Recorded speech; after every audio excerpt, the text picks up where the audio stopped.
आज हम मानव स्वास्थ्य के बारे में चर्चा करेंगे, जिसमें जल के गुण व दूषित जल के दुष्प्रभाव के बारे में चर्चा करते हैं। हम इंसान इतने कम उपलब्ध जल के स्रोत वह जहाँ से जल हमें प्राप्त होता है का इस तरह से दोहन कर रहे हैं कि जल्द ही हमारे सामने जल संकट अपने विकराल रूप में मौजूद होगा। क्योंकि आजकल लोग ये नहीं सोचते हैं कि जल हमें एक लिमिटेड जल का उपयोग करना चाहिए, तो वह हम ऐसे ही जल को व्यर्थ कर देते हैं, तो वह एक विकराल रूप में मौजूद हो सकता है। हमारे उपयोग का लगभग सारा जल नदियों, झीलों और भूमिगत स्रोत से आता है। जो हम उपयोग में करते हैं जल, वह हमें नदियाँ, झीलों व भूमिगत जो कि कुओं से प्राप्त होता है। हम जल के उपयोग के साथ साथ उसे प्रदूषित भी करते हैं, उसे दूषित भी करते हैं। इस तरह हम दो धारी तलवार से अपनी जीवनदाता पर वार कर रहे हैं, क्योंकि जीवन जीने के लिए हमें जल की आवश्यकता होती है। इस प्रकार जल को जीवनदाता कहा गया है। जीवन की उपलब्धता की चर्चा करना व्यर्थ है। यदि मैं कहूँ कि जल ही जीवन है, तो अतिशयोक्ति नहीं होगी। जल का उपयोग पीने, भोजन बनाने, नहाने, बर्तन व कपड़े धोने, कृषि, उद्योग में किया जाता है। जल पृथ्वी पर पाई जाने वाली एकमात्र ऐसी चीज़ है जो पदार्थ की तीनों अवस्था, चाहे वह ठोस अवस्था हो, चाहे द्रव अवस्था हो, चाहे गैस अवस्था हो, रूपों में एक साथ प्राकृतिक तौर पर मौजूद है। जो जल हमें मिलता है उसमें कई तरह के सूक्ष्म कण व सूक्ष्मजीव होते हैं। उनमें से कुछ तो हमारे लिए फ़ायदा पहुंचाते हैं और कुछ हमें नुकसान भी पहुंचाते हैं। पीने योग्य जल में कौन कौन से गुण होने चाहिए? जल हमें आँखों से दिखने वाले कण व वनस्पतियाँ नहीं हो, हानि पहुंचाने वाले सूक्ष्मजीव नहीं हो उसमें। जल की जो pH है वो संतुलित हो। जल में पर्याप्त मात्रा में ऑक्सीजन घुली हो। हमारा शरीर कई तरह की जिम्मेदारियां निभाता है। जल इस काम में शरीर की मदद करता है, क्योंकि कोई भी क्रियाएं हैं हमारे शरीर की, वह हमें जल से संपन्न होती है। शरीर की समस्त उपापचय क्रियाएं, मतलब पचाने की जो क्षमता है, जल के द्वारा ही संपादित होती है। इसलिए डॉक्टर भी अक्सर मशवरा देते हैं कि एक दिन में कम से कम 8 गिलास पानी पीना चाहिए। यदि आप शारीरिक श्रम ज़्यादा करते हैं, यदि हम ज़्यादा कठिन परिश्रम करते हैं, तो आपको ज़्यादा मात्रा में पानी पीना चाहिए। सही मात्रा में पानी पीने से शरीर का उपापचय, जो पाचन शक्ति है, सही तरीके से काम करता है। प्रत्येक दिन 8 से 10 गिलास पानी पीने से शरीर में रहने वाले जहरीले पदार्थ शरीर से बाहर निकल जाते हैं, क्योंकि वह एक उत्सर्जन क्रिया के द्वारा शरीर से बाहर निकलते हैं। इससे शरीर रोगों से मुक्त रहता है, क्योंकि शरीर में मौजूद जितने भी हानिकारक पदार्थ होंगे वो उत्सर्जन क्रिया के द्वारा शरीर से बाहर हो जाते हैं। शरीर में पर्याप्त मात्रा में पानी रहने से शरीर में चुस्ती व ऊर्जा बनी रहती है। थकान का एहसास नहीं होता है। पानी से शरीर में रेशे फाइबर पर्याप्त मात्रा में कायम रहते हैं, जिससे कि शरीर की जो रोग प्रतिरोधक क्षमता है, अर्थात रोगों से लड़ने की क्षमता बढ़ती है और बीमारियां होने का खतरा भी कम रहता है। प्रचुर मात्रा में पानी पीने से, जब पानी प्रचुर मात्रा में होगा तो शरीर में अनावश्यक जो चर्बी जमा नहीं होगी, अथवा वर्षा का ज़्यादा जमाव नहीं होगा। उचित मात्रा में पानी पीने से शरीर में इस तरह किसी प्रकार की एलर्जी की आशंका कम हो जाती है। साथ ही फेफड़ों में जो संक्रमण मतलब इन्फेक्शन जो होता है, अस्थमा और आंतों की जो बीमारियां हैं भी नहीं होती है। नियमित भरपूर पानी पीने से पथरी होने का खतरा भी टल जाता है। पर्याप्त मात्रा में पानी पीने वाले को सर्दी जुकाम जैसे रोग नहीं घेरते हैं। दूषित जल के प्रभाव क्या क्या हैं? यदि हम दूषित जल ग्रहण करते हैं तो उसके क्या क्या कुप्रभाव हो सकते हैं? यदि पीने का पानी दूषित है तो कई बीमारियां चपेट में ले सकती हैं। ये बीमारियां पानी में रहने वाले रोग कारक जैसे कि अमीबा, पैरामीशियम आदि सूक्ष्म जीवों के कारण होती हैं, जो पानी के साथ साथ शरीर में प्रवेश कर जाते हैं। इसमें विषाणु, जीवाणु, प्रोटोजोआ, कृमि आदि प्रमुख हैं, जिनकी वजह से हैजा, पैचिस जैसी बीमारियां आसानी से किसी को भी शिकार बना सकती हैं। गंदे पानी में कई प्रकार के संक्रमण बीमारियां फैलती हैं। गंदे पानी से वायरल संक्रमण भी हो सकता है। वायरल संक्रमण के कारण हेपेटाइटिस, फ्लू, कॉलेरा, टाइफाइड और पीलिया जैसी खतरनाक बीमारियां होती हैं। बाला व नारू रोग एक समस्या है जिसका रोगजनक ड्रैकनकुलस जिसका जो रोगजनक है वह है ड्रैकनकुलस मेडिनेसिस। तो नारू रोग का रोगजनक कौन सा है? ड्रैकनकुलस मेडिनेसिस।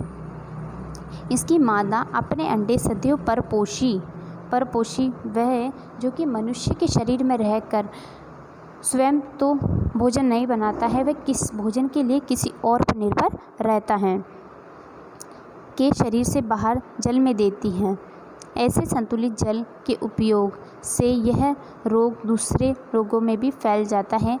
नारू उन्मूलन कार्यक्रम के प्रयासों से सन 2000 के पश्चात इसका कोई रोगी नहीं पाया गया, परंतु फिर भी इस रोग के पुनः उद्भवन को रोकने और जल जनित रोगों से बचाव हेतु पानी को छानकर उबालकर व ठंडा करके पीना चाहिए।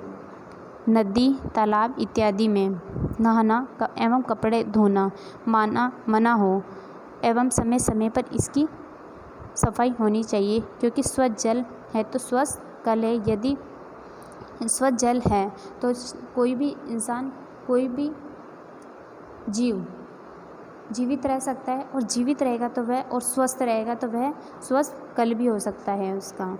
मोटापा वह स्थिति है जब अत्यधिक शारीरिक वसा शरीर पर इस सीमा तक एकत्रित हो जाती है कि वह स्वास्थ्य पर हानिकारक प्रभाव डालने लगती है। अर्थात मोटापा क्यों होता है? क्योंकि बहुत से लोग ऐसे होते हैं कि जो चिकनी चीज़ें जैसे कि अधिक तेल, अधिक घी या जंक फूड का उपयोग करते हैं, तो वहाँ पर मोटापा बढ़ जाता है, अर्थात वसा की मात्रा अत्यधिक हो जाती है। ये संभावित आयु घटा सकता है। शरीर भारिक सूचकांक मानव भार व लंबाई का अनुपात होता है। जब 25 किलो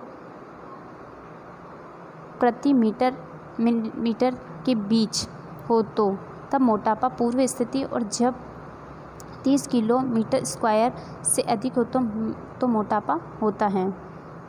मोटापा बहुत से रोगों से जुड़ा होता है, जैसे कि हृदय रोग, क्योंकि वहाँ पर कोलेस्ट्रॉल जमा हो जाता है धमनी और शिरा के अंदर। मधुमेह, यहाँ पर इंसुलिन हार्मोन की कमी हो जाती है। निद्राकालीन श्वास समस्या, कई प्रकार के कैंसर और अस्थिस्थार्थी मोटापे के कई कारण हो सकते हैं। इनमें से प्रमुख है मोटापा और शरीर का वजन बढ़ना। मोटापा से क्या क्या होता है? मोटापे, शरीर का वजन बढ़ना, ऊर्जा के सेवन और ऊर्जा के उपयोग के बीच असंतुलन के कारण होता है।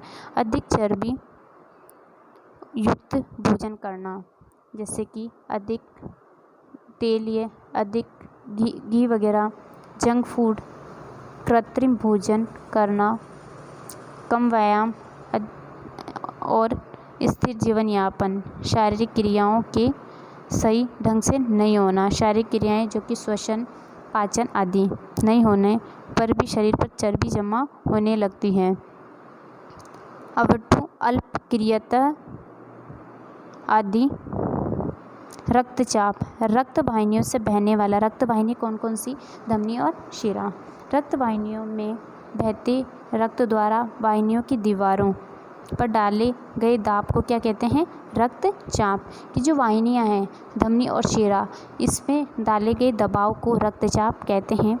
धमनी वह नली है जो कि हृदय से रक्त को शरीर के विभिन्न ऊतकों और अंगों तक ले जाती है, अर्थात जो ऑक्सीकृत जो रक्त होगा, शुद्ध जो रक्त होगा, उसको विभिन्न अंगों और ऊतकों तक ले जाती है। किसी व्यक्ति का रक्तचाप सिस्टोलिक या डायस्टोलिक रक्तचाप के रूप में अभिव्यक्त किया जाता है, जैसे कि 120/80। सिस्टोलिक अर्थात ऊपर की संख्या धमनी के दाब को दर्शाती है। इसमें हृदय की मांसपेशियां संकुचित होकर धमनी में रक्त को पंप करती है। जो मांसपेशियां होंगी हृदय की, वे क्या करेगी? धमनी में रक्त को पंप करती है। डायलिसिस रक्तचाप, नीचे वाली जो संख्या होगी धमनी में उस दाब को दर्शाती है जब संकुचन के बाद हृदय की जो मांसपेशियां शिथिल मतलब अपनी पूर्व स्थिति में आ जाती है, शिथिल हो जाती है। एक सामान्य व्यक्ति का सिस्टोलिक रक्तचाप 12 से 90 और 120 मिलीलीटर के बीच और डायस्टोलिक रक्तचाप 60 से 80 मिलीलीटर के बीच होता है। रक्तचाप को मापने वाले यंत्र को क्या बोलेंगे? स्फिग्नोमैनोमीटर कहते हैं या रक्त मापी भी कहते हैं। अब 1733 में स्टीफन हेल्स ने पहली बार रक्तचाप घोड़े में मापा। तो सर्वप्रथम रक्तचाप किसने मापा? स्टीफन हेल्स ने, और 1733 में किसमें? घोड़े में मापा। 1983 में कापलन ने रक्तचाप को परिभाषित किया। 1983 में कापलन ने रक्तचाप को परिभाषित किया। निम्न 2 प्रकार के हैं, रुक्त रक्तचाप, उच्च रक्तचाप व निम्न रक्तचाप, मतलब बीपी हाई और बीपी लो। निम्न रक्तचाप वह दाब जिसमें धमनी और नसों में रक्त का प्रवाह कम होने के लक्षण व संकेत दिखाई देते हैं। जब रक्त का प्रवाह काफ़ी कम होता है तो मस्तिष्क और हृदय और गुर्दे जैसी महत्वपूर्ण इंद्रियां भी ऑक्सीकरण व पौष्टिक आहार नहीं पहुंच पाता है, इनके अंदर पौष्टिक आहार नहीं पहुंच पाता है, जिससे कि यह अंग सामान्य रूप से काम नहीं कर पाते हैं और स्थायी रूप से क्षतिग्रस्त हो जाते हैं। उच्च रक्तचाप अर्थात निम्न रक्तचाप तो क्या होगा? जिसमें धमनियों के अंदर रक्त का प्रवाह काफ़ी कम होता है। एक ऐसी स्थिति आती है कि जो जैसे कि हृदय, गुर्दे आदि जो इंद्रियां हैं जिसमें ऑक्सीजन उचित मात्रा में नहीं पहुंच पा रहा है, तो वह क्या होगा? क्षतिग्रस्त हो जाता है और कभी कभी काम करना भी बंद कर देता है।